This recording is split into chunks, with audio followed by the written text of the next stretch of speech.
She has received urban farm and community development training programs. She worked in an internationally renowned urban agricultural organization called Growing Power in Milwaukee and Chicago. She took all of that knowledge and brought it back here to Vancouver for us, has joined the Vancouver Food Policy Council, and was recently nominated as one of the Vancouver Parks Board's Remarkable Women of 2013. Ilana Lebow of Fresh Roots.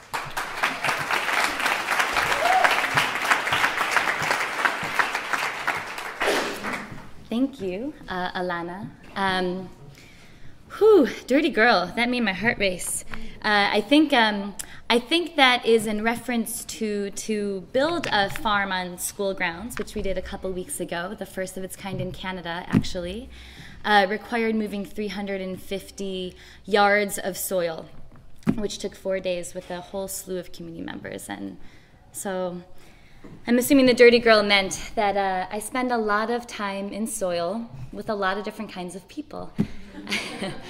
Recently, we did, just the past couple days, spent, the Fresh Roots farm team hung out with a French immersion biology teacher at Vancouver Technical Secondary, and she's the first teacher to use the farm that we built as a way to teach her core curriculum objectives. So instead of teaching asexual reproduction out of her textbook that has photos of potatoes and strawberries, she decided to bring them out into the farm, where we had an opportunity to plant strawberries and plant potatoes and look at tubers and look at runners, and for the students to have an experiential opportunity to learn what the curriculum is trying to teach them otherwise.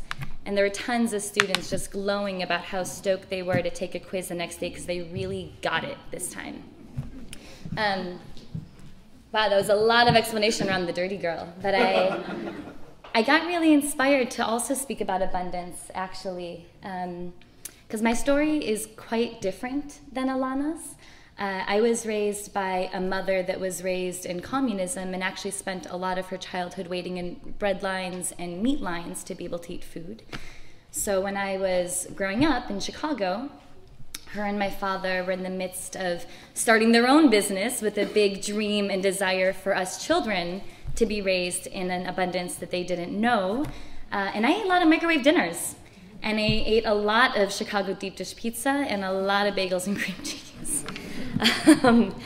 And I grew up still eating that, never inspired to even consider what a vegetable was. And the times that my family really came together around food were partaking in Jewish ritual together. So when I did eat cooked food, it was often brisket and any other kind of meat that they could possibly get. And my story really shifted when I ended up on my own journey after I left home, exploring what I was raised in and wanting to learn more about where I come from, and ended up in southern Israel, where I attended a multinational peace institute out there. And it's at this peace institute that by day, we'd be sitting in conflict resolution dialogue classes, and this was predominantly Israelis, Palestinians, Jordanians, Egyptians, and they were pretty hefty, challenging conversations with folks that were soldiers and folks that had been in prisons. And then afterwards, we go into the sustainable agriculture course, and we'd walk through the fields, and folks would be like, oh, you know, my grandma used to use that plant, and she'd boil it, and it made bellyache go away. And someone else would say, oh my gosh, my grandma did the same thing with that same plant. And all of a sudden, these folks that would sit in heated debates in one room had these incredible connections in the fields. And it just turned me on to agriculture.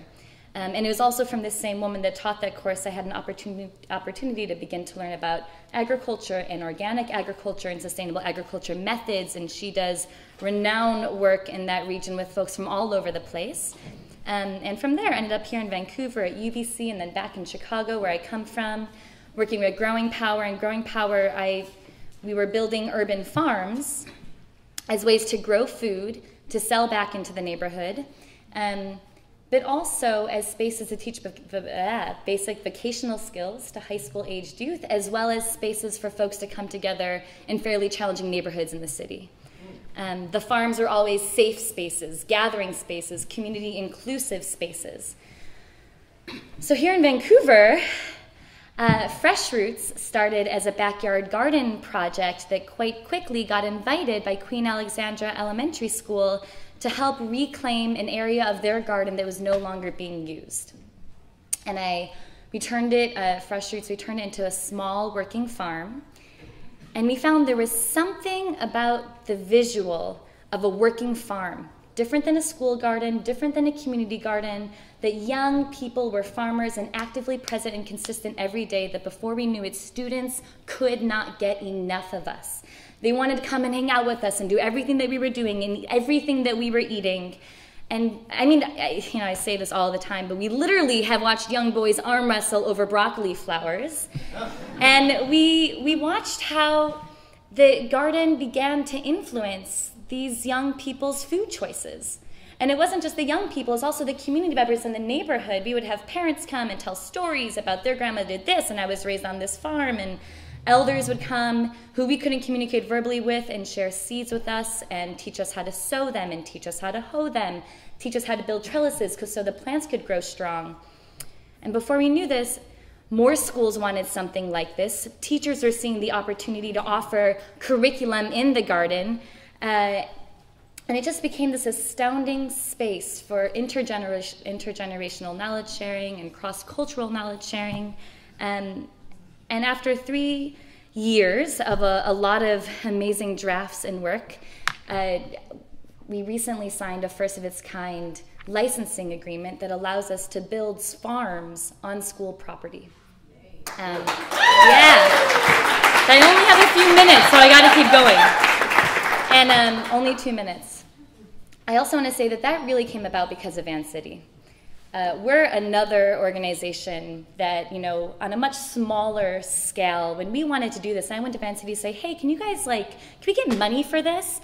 And they'll be like, man, Ilana, we're so stoked. Do you have, an agreement that says that you can do something like this? And I was like, oh, what a good idea. And that turned into, 3 years later, this agreement is being requested by schools across Canada and across the United States, as well as community organizations. And regarding the kind of work that I'm doing as well, it's not something that my parents had ever dreamed of for me, and for the first few years were actually totally in despair that I was choosing.